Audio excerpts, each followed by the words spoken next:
Paano 'pag hiwalay na kami pero gusto ko pang kumuha ng property para sa anak ko? Ito po ang madalas na tinatanong sa atin. So, hello po. Ako po Cindy Hapil, Division Manager ng Dream House Realty. Naka-focus ako sa buong Cavite project. So, ito po ay madalas hindi ka nag-iisa. I for one is ganito din po ang sitwasyon natin dahil hindi naman natin hiningi.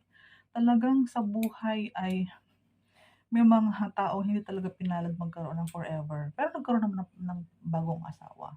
So, may mga issue po na mga ganito, huwag kang mag-alala, madami po tayong ganito.